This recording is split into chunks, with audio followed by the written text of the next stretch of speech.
Next, we have Sherry Deutschmann. Sherry is a serial entrepreneur, having sold her first company, Letter Logic, in 2016. A passionate advocate for women business owners, Sherry is founder and CEO of Brain Trust, a company dedicated to helping women grow million-dollar businesses, and is an angel investor in 17 women-owned businesses. Sherry is going to share why investors are missing out. Women founders are rocking the ROI. I'm excited to hear more. Welcome, Sherry. Thank you.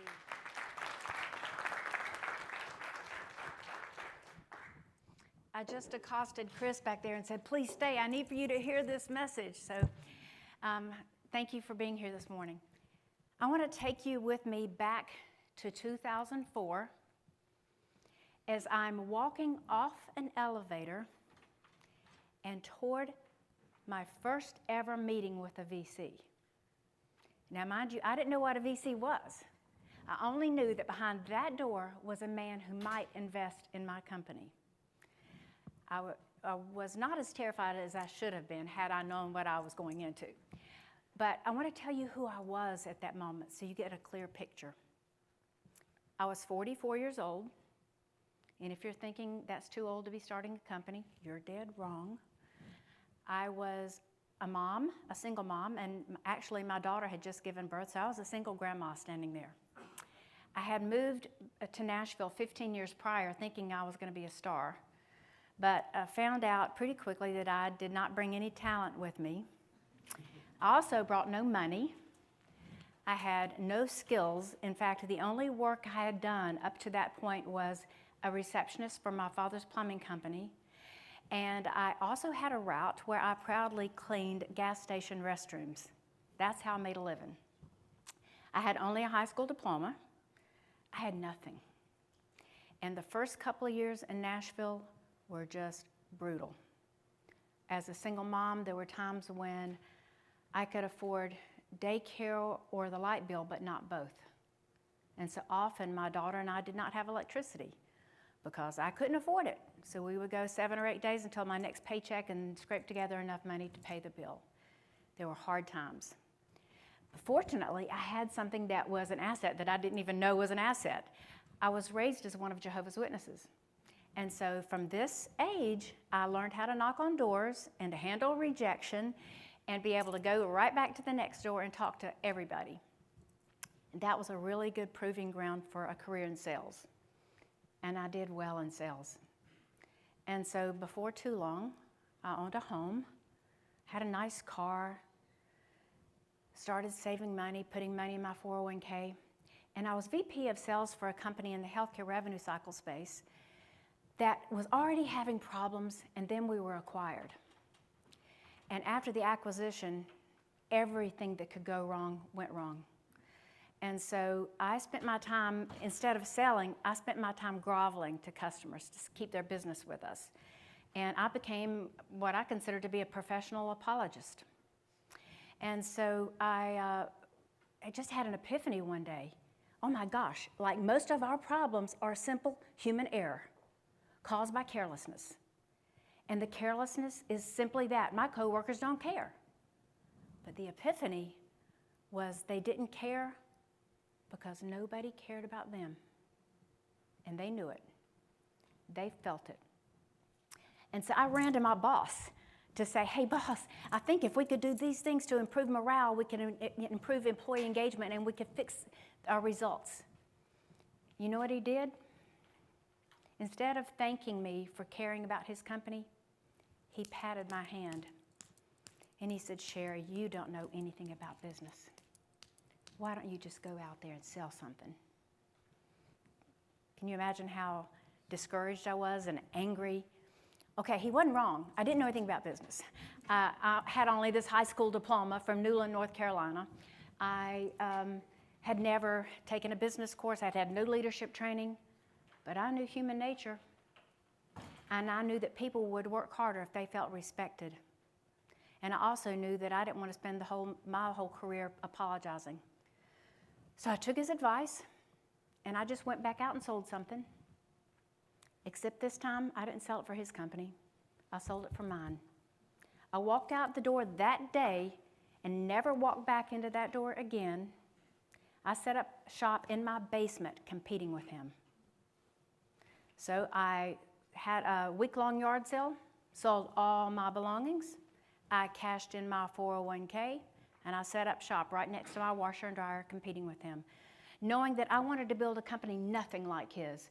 I wanted to make it so my employees felt valued and respected, and therefore they could focus when they were at work, and they would take such great care of the customer that the customer would repay me by being loyal and being willing to pay a premium, and y'all, that worked out. My first year in business in my basement, I did $433,000 in revenue. The next year, I did $1.6 million in revenue, and something happened that I didn't know could happen. We ran out of money. I didn't have the working capital to sustain the growth. I freaked out, and I ran down to the bank and said, I need $350,000, I need it right now. And they said no. And they said, but we know a guy. We know a guy who kind of likes this healthcare revenue cycle space, and we'll take you to him. And so they were with me as I'm standing in this lobby about to walk into that door. So I didn't know that the man on the other side had taken 42 companies public, 17 on the New York Stock Exchange. I did not know what venture capital was. I just knew he had some money and he might invest in me. So I walked in to meet with him. I remember what I was wearing. I remember the smell in that room that day. He smokes a pipe. And he glanced at me, and he smoked his pipe and stared out the window and barraged me with questions, not even looking at me. And 30 minutes in, he turned to the banker who'd brought me in and said, get her the money. The next morning, I had the money. And over the next week, he and I worked out the terms, how much equity he was going to get. And in the next 18 months, of course, I didn't know what I was doing, so I had to go back to him a few more times. So he invested a little more money, and then he loaned me a little more money, and all in, he had $850,000 invested in my company, LetterLogic. And I think he would say it worked out pretty well. If he had taken that same $850,000 and put it into the S&P 500 in 2004, it would have grown to about $1.5 million. But I paid back the loan, and I started paying him dividends, and in 2016, I sold that company and was able to hand him a check for more than $9 million. I was a good bet. I was a good investment. And what struck me was this. I wondered, how many other Sherrys are there? How many other scrappy, hard-working women are out there who need just a little money to help them get over that growth hump so they can build successful companies? And how many other Sherrys were there? Well, okay, the anti-Sherry, the highly educated women that have brilliant tech ideas, that can build brilliant tech companies that aren't getting the money. Or were they getting the money? And what I found shocked me, and I hope it shocks you too. I'm going for the shock factor right now. I'm demonstrating with this money jar, this penny jar. It holds 100 pennies. And I'm using it to represent 100% of the, get this, $330 billion that was invested by VC in the US last year. How much do you think went to women? Well, in 2021, I'll show you. I only have to take out 2 lousy pennies, because we got 2%. All the rest went to men.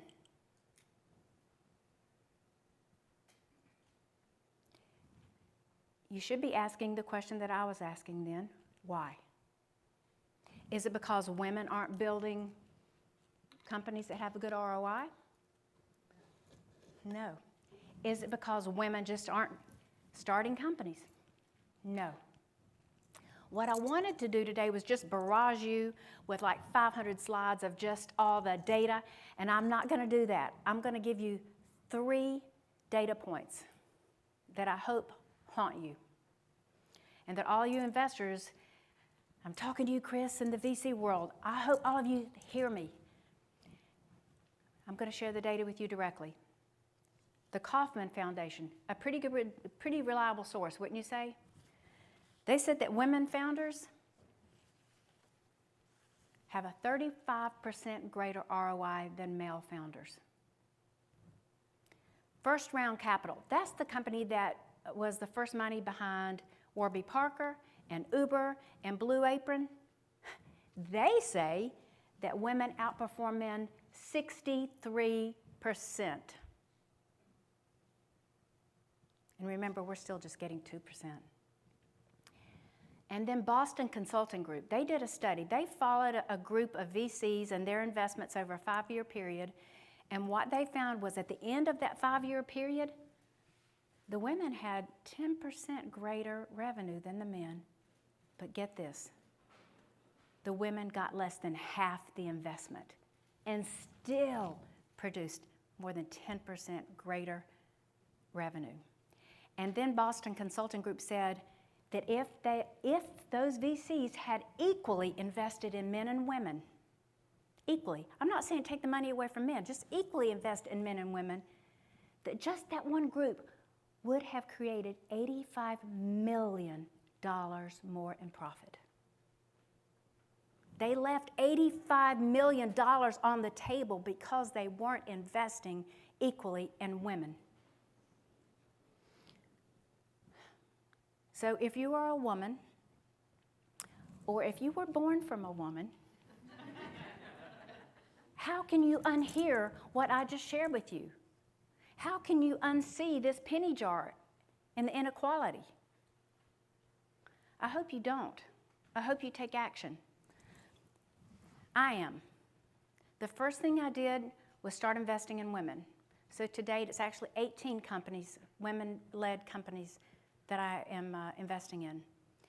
And then I started investing them through a company called Brain Trust. I started a Brain Trust where I put those women founders in small groups, just 7 per group. They meet once a month, and together they overcome challenges, they vet opportunities, they share resources. And just in Nashville, we have almost 100 of these women founders meeting. Just in Nashville, they grew revenue by over 112% last year. Who doesn't want to invest in a company that's growing by over 100% a year? And I would love to parade all those in here right now and let them all tell you what their companies are doing, but I won't. We don't have time for that. But I'm going to give you just a teaser about what some of them are doing. Some of these women that are out there right now interviewing investors. I'm going to give you just a teaser. And I'm not going to tell you the names of the companies or the names of the founders. I'm just going to tell you what they're doing. And if you aren't excited about some of these, there's blood in your veins, ice in your veins. Not blood, it should be blood in there too. How about the woman who's created the technology that will enable you? It looks at all that stuff we're buying online. You buy a pair of pants from Nordstrom and you decide you don't want it. All you do is push a button. You throw it out on the front porch in a bin they've provided. They pick it up, they repackage it, they ship it back. They see that you get your refund. She's already got several hundred customers here in Nashville as she's expanding to other cities and focusing on high rises. How about the woman here in Nashville who's created a company that makes Bitcoin and cryptocurrency accessible for Main Street commerce, so you can actually go pay for your coffee with your Bitcoin? How about the woman who's created a new dating app? I know you think we don't need another dating app, but listen to this. Hers doesn't use the typical profile that you're building that's all fiction anyway. It uses artificial intelligence, and it looks at what that man bought recently, what he watches, what he's reading, and you're apt to get a much better match that way. Or about how the woman who's created an app, it's a cultural and language learning app, that she's putting on tens of millions of phones.